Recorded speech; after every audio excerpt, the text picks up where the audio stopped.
कोरेगाव विधानसभा मतदारसंघामध्ये घोळ आहे असा विरोधकांकडून सातत्यानं तुमच्यावर आरोप होतो. नेमकी काय परिस्थिती आहे? नेमका घोळ आहे का काय विषय तो नेमका एकदा म्हणजे स्पष्ट आपण करावं. कोरेगाव तालुक्यामध्ये बाहेरचं आक्रमण झालं. एक उपरा उमेदवार इथं आला आणि तो उपरा उमेदवार येताना बाहेरून 20 ते 25,000 घेऊन त्यामुळे भूमिपुत्रांवरती अन्याय झालेला होता. म्हणजे जर एखादा आला एकटा आला तर चालतो, पण येताना ते बोगस मतं पण घेऊन येतात. मग त्याच्या विरुद्ध ते आंदोलन छेडले. सगळ्यात जास्त याचा त्रास सातारा तालुक्यातला खेड 18 गावं आणि कोबरी गटामध्ये फार मोठे प्रवृत्ती होताना तुम्हाला दिसते. आज तुम्हाला एखादं उदाहरण दिलं, एकाच यादीमध्ये एका माणसाची 3 वेगवेगळी नावं आहेत. तुमच्यासारख्या ठिकाणी एक तरुण मुलगा आहे 21 वर्षाचा जगदाळे नावाचा, त्याची एकाच पानावरती 3 वेगवेगळ्या नावांनी स्वतःची मतदार यादीची नाव, तो 3 मतदान करतो. की डॉक्टर बाबासाहेब आंबेडकरांना लोकशाही आहे का? हा माझा नाही. दुसरी गोष्ट, या बोदेवाडीची नावं मुद्दाम उचलून त्या बोदेवाडीत टाकलेली आहे. ते 50-60 जण कायम वंचित राहतात, इतक्या लांब जाऊ शकत नाही. नागेवाडीची नावं बोदेवाडीत टाकली, त्रिपुटीची 142 नावं खेडमध्ये घेऊन टाकलेली आहेत. दोन्हीकडे हे किती योग्य आहे की डॉक्टर बाबासाहेबांना अभिप्रेत असणारी लोकशाही आहे का? आणि आमचं मत एवढं आहे की स्थानिक लोक आहे, तुम्ही जाऊच नाही तर उमेदवार टाकले. माझ्या विरोधात जो महेश शिंदे नावाचा उमेदवार तुम्ही उभा केला, हा उमेदवार इथला स्थानिक नाहीये, तो उमगावचा आहे. त्या उमेदवाराला इथं उमेदवारी मिळाली कशी? त्याचं मतदार यादीत नाव कसं आलं? हा माझा त्यांना प्रश्न आहे. म्हणजे तुम्ही आमच्या इथल्या भूमिपुत्रांना, तुम्ही उपरी आहातच, पण आमच्या भूमिपुत्रांना सुद्धा मतदानापासून वंचित ठेवण्याचं पाप या ठिकाणी मागच्या 10 वर्षात केलं, ते काढण्याचा प्रयत्न. पण आम्ही घेतलेले जे आक्षेप आहेत काही चुकले असतील, 100% गावातल्या लोकांनी बरोबर घेतले नसतील. आम्ही मान्य केलं.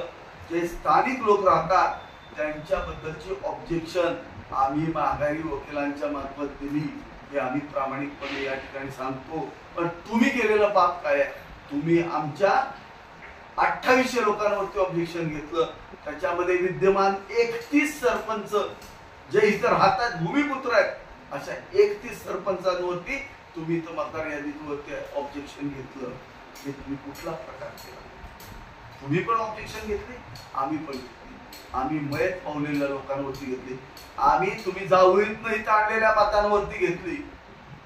तुम्ही भ्रष्ट मार्गाने तुमच्या माथाडीतली इतर नावं घातली, त्याच्यावरती घेतली. पण तुम्ही काय केलं? जे लोक जनतेतनं निवडून येतात, 24 तास गावासाठी झटतात, गावात राहतात, अशा तुम्ही 2800 लोकांवरती या ठिकाणी ऑब्जेक्शन घेतलेलं आहे. हे पाप तुम्ही केलेलं आहे. आणि आमच्यावरती तुम्ही कुठल्या आरोप करताय? पाप तुम्ही करताय, आम्ही पाप करत नाहीये. आमचा एकच लढा आहे, भूमिपुत्रांचा लढा आहे. 2019ला 7/12 वारच तुम्ही चढवायचा प्रयत्न केला. जनतेनं तुमच्या नावापुढे खुंस केलाय. जनता खुंस काढायला रिकामी नाही, हे तुम्ही लक्षात ठेवलं पाहिजे. साहेब, आता तुम्ही म्हटला इकडे जावळीतले काही मतदार इकडे झाले, निवड झाली, काय आकडा आहे तो? साधारणतः सातारा तालुक्यामध्ये 5 ते 5,500 मतदार जे तिथं राहतच नाही, परंतु इलेक्शनच्या काळात येतात, अशी ती म्हणतात. आणि इतके भयानक परिस्थिती आहे की त्यांचं तिथं घर पण नाहीये, ते कुठं भाड्यानं राहत नाहीये, लाईट बिल नाहीये, अशी परिस्थिती. इतक्या भयानक लेवलला या मतदार याद्या यांनी मॅन्युप्युलेट केल्या होत्या. त्या सगळ्या मतदार याद्यांनी जागे होत्या. आणि जाहीर काही लोकांची माफी पण मागेल की आमच्या जर कोणी स्थानिक लोकांनी चुकून जर एखाद्याचं नाव टाकलं असेल तर त्यांनी आमचा संपर्क साधावा. आम्ही ते नाव आमच्याकडून ऑब्जेक्शन म्हणून काढू शकतो आणि आम्ही काढलेली आहेत. आमची यादी जे काही चुकून जे नावं आलेली आहेत आम्ही कट करून टाकलेली आहेत. परंतु जी नावं ज्यांचा या मतदारसंघाशी संबंध आहे ती मात्र डिलीट करण्यासाठी जर आम्ही आकडे लावत असो तर आम्ही योग्यच. सर, विरोधकांकडून तुमच्यावर आरोप होतोय की विधानसभा निवडणुकीच्या तोंडावरच हा मतदार यादीचा घोळा असा प्रकार घडलेला आहे. काय हेच आपलं मत मी आहे? तुम्हाला सांगतो, ग्रामपंचायतीच्या खेडच्या निवडणुकीमध्ये आम्ही रायटिंग मध्ये त्यावेळेला ऑब्जेक्शन कलेक्टरकडे घेतली होती, सगळ्यांच्याकडे घेतली होती. आमच्या समोर स्थानिक राहणारे एक पूर्णपणे तिथला एक प्रभाग आहे, 1000 मतदान, तिथं नावच नाहीये, तशी 1000 मतं तिथं आहे, त्यांचा तिथं संबंध नाहीये, काहीच नाही. 28-30 वर्षापूर्वी तिथे एम्प्लॉई म्हणून आले होते, निघून गेलेत, त्यांची त्यांच्या गावात नाव आहे, तिथं त्यांची जागा नाही, त्यांचं लाईट बिल नाही, रहिवासाचे पुरवणे, पण त्यांची नावं त्या मंडळावर. पण असे जर तुम्ही जर मॅन्युप्युलेट करून जर इथे इलेक्शन करणार असाल तर ती फार मोठी शोकांतिका आहे. म्हणून आज या ठिकाणी आम्ही केलेलं काम तालुक्याचा आहे का मतदारसंघ? तालुक्याचं 70,000चं आणि ऑल ओव्हर मतदारसंघ, कोरेगाव विधानसभा मतदारसंघ साधारणतः त्याचं टार्गेट 1,00,000चं टार्गेट आहे, 1,10,000चं टार्गेट आहे. आता तालुक्याची परिस्थिती बघितली तर 8,000 ते 7,000 ते 8,000 महिला सध्या वंचित आहेत. तुम्ही असा विरोधकांवर आरोप करताय की विरोधकांमुळे असं आहे परिस्थिती. नेमकं काय परिस्थिती आहे?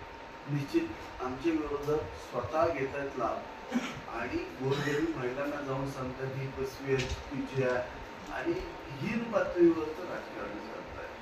आणि त्याचा परिणाम काय होतो की त्या महिलांचा विश्वास नव्हता.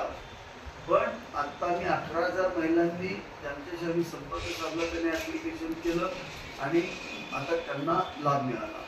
राहिलेल्या 7,000 महिलांपर्यंत माझं प्रशासन आणि आमचे सगळे कार्यकर्ते पोहोचतील आणि त्यांनाही या ठिकाणी लाभ देण्याचा भाव. साहेब, पण विरोधक सातत्याने बोलत आहेत की हे विरोधक भ्रम कसं होत आहे.